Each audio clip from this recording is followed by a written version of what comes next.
ശ്രീകുമാർ. അതായത് SDPI, ജമാഅത്തെ ഇസ്ലാമി അങ്ങനെ വർഗീയ ശക്തികളെ ഒക്കെ കൂട്ടിച്ചേർത്ത് കമ്മ്യൂണിസം എന്നത് കാലഹരണപ്പെടുന്നു.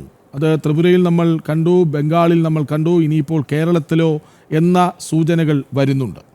ഒരു രാഷ്ട്രീയ ബദലായി സോഷ്യലിസത്തെ പോലും ഉയർത്തിക്കാട്ടാൻ പറ്റാത്ത അവസ്ഥയിലോ CPM അടക്കമുള്ള ഇടതുകക്ഷികളുടെ പോക്ക്? നോക്കൂ, CPM-നെ സംബന്ധിച്ചിടത്തോളം അവരുടെ അടിത്തറ ദുർബലമായി കൊണ്ടിരിക്കുന്നതിന്റെ ഏറ്റവും വലിയ തെളിവ് അവരിപ്പോ കാണിക്കുന്ന വെപ്രാളങ്ങളാണ്. ഇപ്പൊ നോക്കൂ, ഇന്നത്തെ ഈ പാർട്ടിനെതിരെ കേസെടുത്തല്ലോ, അവരത് മതവികാരം വ്രണപ്പെടുത്തുന്നൊക്കെയാണ്. എന്തായി പറയുന്നവര് ഇപ്പൊ അതിന്റെ പിന്നിൽ ഒരു മതരാഷ്ട്രീയ ഒരു വാദം കൊണ്ടുവരികയായിരിക്കും CPM.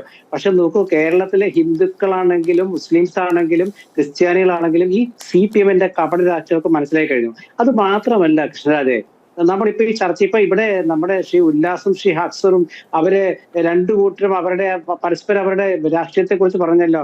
ഇന്നലെ നോക്കൂ, നമ്മുടെ മുഖ്യമന്ത്രി പിണറായി വിജയനും BJP-യുടെ കേന്ദ്ര മന്ത്രിസഭയുടെ പ്രതിപുരുഷൻ എന്ന് നമ്മൾ പറയുന്ന ഗവർണർ ആർലേക്കറും തമ്മിലൊരു ചർച്ച നടത്തിയിട്ട് VC-മാരെ പങ്കിട്ടെടുത്തില്ലേ? ഇന്നത്തെ പ്രധാന വാർത്ത അതല്ലേ. 2 VC-മാരെ രണ്ടുപേരും പങ്കിട്ടെടുത്തു. അപ്പൊ ഇവര് CPM BJP ബന്ധം കോൺഗ്രസിനെതിരെ എങ്ങനെ ആരോപിക്കാൻ പറ്റും? ഒന്ന്. പിന്നെ രണ്ടാമത്തെ കാര്യം, നമ്മുടെ ഈ വികസിത കേരളത്തെ കുറിച്ചാണല്ലോ പറഞ്ഞത്.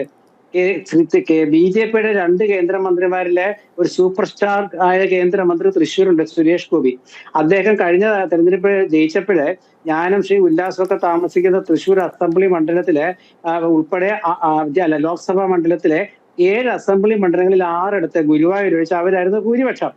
ഇത്തവണ നോക്കൂ, തൃശ്ശൂർ കോർപ്പറേഷൻ ഞങ്ങളിങ്ങ് എടുക്കും എന്നൊക്കെ പറഞ്ഞ് CPM-ന്റെ ഹസറിന്റെ പാർട്ടിയുടെ മേയറേയും കൂടെ കൂട്ടുപിടിച്ച് ഒരുപാട് കളികളൊക്കെ നടത്തി അവസാനം എന്തായി? കോർപ്പറേഷനിലെ കഴിഞ്ഞ തവണ BJP-ക്ക് 6 ഡിവിഷൻ, ഇത്തവണ BJP-ക്ക് 8 ഡിവിഷൻ. അതിൽ 7 ഡിവിഷനെ ശരിക്കുള്ളൂ, 1 ഡിവിഷൻ മാർക്കിട്ടെടുത്തതാണ്. കോൺഗ്രസിന്റെ തിരുവമ്പാടി ദേവസ്വത്തിന്റെ സെക്രട്ടറി ആയ ഞങ്ങളുടെയൊക്കെ സുഹൃത്ത് ഗിരീഷ് അവിടെ പരാജയപ്പെട്ടു. 2 തുല്യത വന്നപ്പോൾ മാർക്കിട്ടെടുത്തപ്പോൾ BJP കിട്ടി. അങ്ങനെ 8 സീറ്റ്.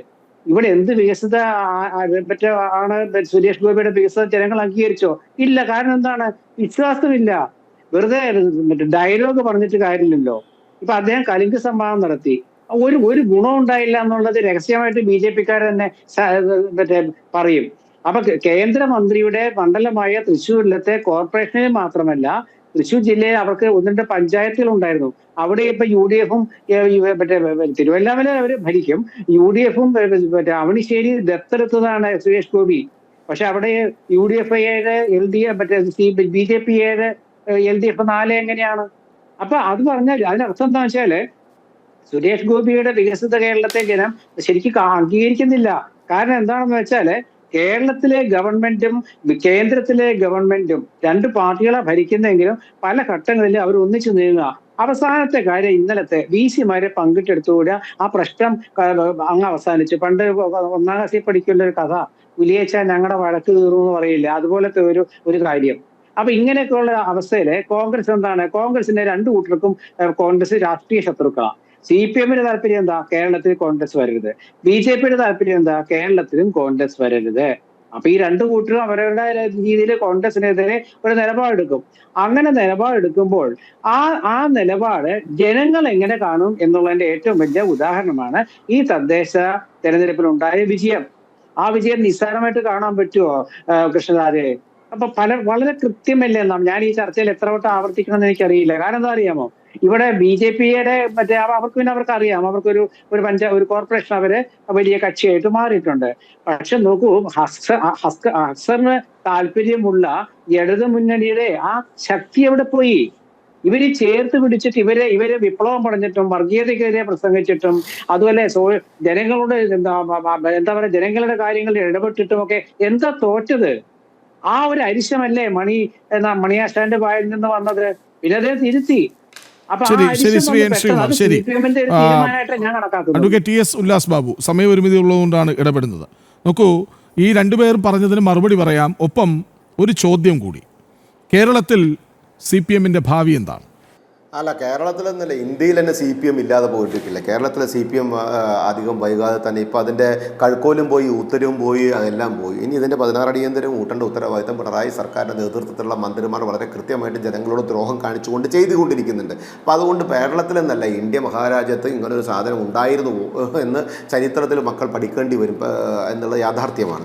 ഒരു കാര്യം നിങ്ങൾ മനസ്സിലാക്കേണ്ടത്, അങ്ങ് ചോദിച്ചു നിയമസഭയും ലോകസഭയും അതേപോലെ തന്നെ പഞ്ചായത്തും തെരഞ്ഞെടുപ്പുകളുടെ ഘടന വ്യത്യസ്തമാണ് എന്ന് മനസ്സിലാക്കാത്ത ഒരാളല്ല ശ്രീകുമാർ സാർ എന്ന് എനിക്ക് നല്ല ബോധ്യമുണ്ട്. സാർ, 2019 19 MP-മാരുണ്ടായിരുന്ന അങ്ങയുടെ പാർട്ടി എന്തുകൊണ്ടാണ് 2021 കേരളത്തിൽ വീണ്ടും തോറ്റുപോയത് സാർ? അപ്പം നിങ്ങൾ പഞ്ചായത്ത് തെരഞ്ഞെടുപ്പിൽ എടുത്ത വോട്ടിംഗ് പാറ്റേണും നിയമസഭയിൽ എടുക്കുന്ന വോട്ടിംഗ് പാറ്റേണും ലോകസഭയിൽ എടുക്കുന്ന വോട്ടിംഗ് പാറ്റേണും ഒന്നാണ് എന്ന് പറയുന്നതിൽ യാതൊരു അർത്ഥവുമില്ല. നമുക്ക് കാണാം, ഒരു 2-3 മാസം കൂടി കഴിഞ്ഞാൽ നിയമസഭാ തെരഞ്ഞെടുപ്പ് വരുന്നുള്ളൂ. തൃശ്ശൂർ ഞങ്ങൾ എടുക്കുമോ ഇല്ലയോ എന്ന് കൃത്യമായി കാണാം. നിങ്ങൾക്ക് സുരേഷ് ഗോപിയുടെ വികസനം കാണാൻ സാധിക്കുന്നില്ലല്ലേ? നിങ്ങൾക്ക് തൃശ്ശൂർ റെയിൽവേ സ്റ്റേഷൻ മുഖം വിളിക്കാൻ വേണ്ടി 350 കോടി രൂപ ചിലവാക്കുന്നത് കാണുന്നില്ല. നിങ്ങൾക്ക് 136 കോടി രൂപ കോർപ്പറേഷന് RDSSൻ്റെ പദ്ധതിയുമായി കൊടുക്കുന്നത് നിങ്ങൾ കാണുന്നില്ല. 13.5 കോടി രൂപ നിങ്ങൾക്ക് നമ്മളടങ്ങുന്ന പാലസ് ഗ്രൗണ്ട് കൊടുക്കുന്നത് നിങ്ങൾ കാണുന്നില്ല. നിരവധി പഞ്ചായത്തുകളിൽ അടക്കമുള്ള പ്രവർത്തികൾ ചെയ്യുന്നത് നിങ്ങൾ കാണുന്നില്ല. കാണണ്ട, നിങ്ങൾ കാണാൻ ഒരിക്കലും തയ്യാറാവാത്തത് കൊണ്ട് നിങ്ങൾ കാണണമെന്ന് പറയുന്നില്ല. ശ്രീ ആസ്കർ, ഞാൻ ബഹുമാനായി അങ്ങയോട് ചോദിക്കട്ടെ, ആട്ടിൻതോലണിഞ്ഞ ചെന്നായിയാണ് BJP കാർ എന്ന് പറഞ്ഞു. സാർ, ആ പേര് കൃത്യമായി ചേര് ആർക്കാണെന്ന് അറിയോ? അങ്ങയുടെ മുഖ്യമന്ത്രിക്കാണ് സാർ. ആട്ടിൻതോലണിഞ്ഞ ചെന്നായകളെ നയിക്കുന്ന വ്യക്തിയാണ് സാർ അദ്ദേഹം. നിങ്ങളുടെ സർക്കാർ അധികാരത്തിൽ വന്നതിന് ശേഷം ഞങ്ങളുടെ സർക്കാർ ചെയ്ത ഏതെങ്കിലും പ്രവർത്തികൾ അംഗീകരിക്കുമെന്ന് ഞങ്ങൾക്ക് താല്പര്യമില്ല, ഞങ്ങൾക്ക് അതിൽ വിശ്വാസമില്ല. പക്ഷേ ചോദിച്ചോട്ടെ സാർ, ഞങ്ങൾ വികസനം നടത്തിയിട്ടില്ലെന്നോ? നിങ്ങളാണ് വികസനം നടത്തുന്നതെന്നോ? നിങ്ങൾ എന്താ പറയുക, PM ശ്രീ നിങ്ങൾ നിരാകരിച്ചുവെന്ന്? എവിടെ നിരാകരിച്ചു? നിങ്ങളുടെ ശിവൻകുട്ടിയോട് കൃത്യമായി ചോദിച്ചാൽ ആ കടലാസ് ഒന്ന് വായിച്ചു നോക്കൂ സാർ. അപ്പോൾ നിങ്ങളുടെ ശിവൻകുട്ടി അംഗീകരിച്ച് നിങ്ങൾക്കറിയാം. ഇപ്പോൾ CPIനെ പറ്റിക്കാൻ വേണ്ടി നിങ്ങൾ നിരാകരിച്ചുവെന്ന് നുണ പറഞ്ഞ് അഭ്യാസം കളിച്ചില്ല. അതുകൊണ്ടാണ് പറഞ്ഞത് ആട്ടിൻതോലണിഞ്ഞ ചെന്നായകൾ നിങ്ങളാണ് എന്ന്. സാർ, ഞങ്ങൾ സാധാരണക്കാരൻ്റെ ജീവിതത്തിൻ്റെ കുടുംബ പ്രശ്നം ഞങ്ങൾ കൃത്യമായി പാർപ്പിടത്തിൽ ഇടപെട്ടിട്ടില്ലേ? പ്രധാനമന്ത്രി ആവാസ് യോജന നിങ്ങൾ ലൈഫാക്കി മാറ്റി. സാർ, കർഷകരെ ഞങ്ങൾ ബഹുമാനിച്ചിട്ടില്ല. കിസാൻ സമ്മാൻ നിധിയിലൂടെ സാർ അവരെ വിള നഷ്ടപ്പെട്ട ഞങ്ങൾ ഫസൽ ബീമാ യോജനയിലൂടെ ഞങ്ങൾക്ക് വിള ഇൻഷുറൻസ് കൃത്യമായി കൊടുത്തില്ലേ? സാർ, ഗ്രാമീണ മേഖലയിലെ റോഡും തോടും പാലും നടപ്പിലാക്കുന്നതിന് വേണ്ടി പ്രധാനമന്ത്രി സടക്ക് യോജന ഞങ്ങൾ തന്നില്ലേ സാർ? സാർ, കുട്ടികൾ വളർന്നു വരുന്ന അഭ്യസ്തവിദ്യരായിട്ട് ചെറുപ്പക്കാർക്ക് ജോലി കിട്ടുന്നതിന് പ്രധാനമന്ത്രി റോസ്ഗാർ മേളകൾ ഞങ്ങൾ കൃത്യമായി കൈകാര്യം ചെയ്തില്ല. ഞങ്ങൾ ശാൻഭായ് മിത്ര കൃത്യമായി കൈകാര്യം ചെയ്തില്ല. ഞങ്ങൾ ജൽജീവൻ പദ്ധതി, കുടിവെള്ളവുമായി ബന്ധപ്പെട്ട പദ്ധതി തന്നില്ലേ? നിങ്ങളുടെ സർക്കാർ അതിനകത്ത് പദ്ധതി കാശ് കൊടുക്കാത്തതിൻ്റെ പേരിലല്ലേ ഇന്ന് ആ പദ്ധതിയുടെ ഭാഗം കേന്ദ്ര സർക്കാരിൻ്റെ കാശ് വാങ്ങിച്ചു വെച്ചു പെട്ടിയും പൈപ്പും കോലുമായി അത് തിരിക്കുമ്പോൾ പിണറായി വിജയൻ്റെ അധികാരത്തിൻ്റെ അവസ്ഥയിൽ വരുന്നത് എന്ന കാറ്റ് മാത്രം വരുന്നത്? എന്തുകൊണ്ടാണ് സാർ കുടിവെള്ളം കൊടുക്കാൻ നിങ്ങൾക്ക് സാധിക്കാഞ്ഞത്? സാർ, വിശ്വകർമ്മ അഭിയാനിലൂടെ നൈപുണ്യ വികസനത്തിൻ്റെ ഭാഗമായി ഞങ്ങൾ കൃത്യമായി കേന്ദ്ര സർക്കാർ ഇടപെടുന്നില്ല. ആരോഗ്യ മേഖല ആയുഷ്മാൻ ഭാരത് കൃത്യമായി ഇടപെടുന്നില്ല സാർ. ഉച്ചക്കഞ്ഞി വിഷയത്തിൽ പോഷൻ അഭിയാൻ്റെ ഭാഗമായി കേന്ദ്ര സർക്കാർ കൃത്യമായി ഇടപെടുന്നില്ല സാർ. ഞങ്ങൾ സ്റ്റാർട്ടപ്പ് മിഷൻ്റെ ഭാഗമായിട്ട് കൃത്യമായി മേക്ക് ഇൻ ഇന്ത്യ പദ്ധതിയുടെ ഭാഗമായി കൃത്യമായിട്ട് MSMEയുടെ ഭാഗമായി എല്ലാ സമൂഹത്തിനും മുദ്രാ ബാങ്ക് പദ്ധതി അടക്കമുള്ള സ്റ്റാർട്ടപ്പ് പദ്ധതി അടക്കമുള്ള വളർന്നു വരുന്ന യുവതലമുറയെ കൃത്യമായി അതാണ് BJP വികസനം പറഞ്ഞുകൊണ്ടേയിരിക്കുന്നു. BJP വികസന മന്ത്രം എല്ലായിടത്തും എത്തിക്കാൻ ആഗ്രഹിക്കുന്നു. മറുവശത്ത് വർഗബോധം എന്ന വാക്ക് ആവർത്തിച്ചു പറഞ്ഞിരുന്ന CPM വർഗീയ ബോധത്തിലേക്ക് വീണുപോയതിൻ്റെ തിരിച്ചടിയുടെ കാലത്തിൽ സഞ്ചരിച്ചുകൊണ്ടേയിരിക്കുന്നു.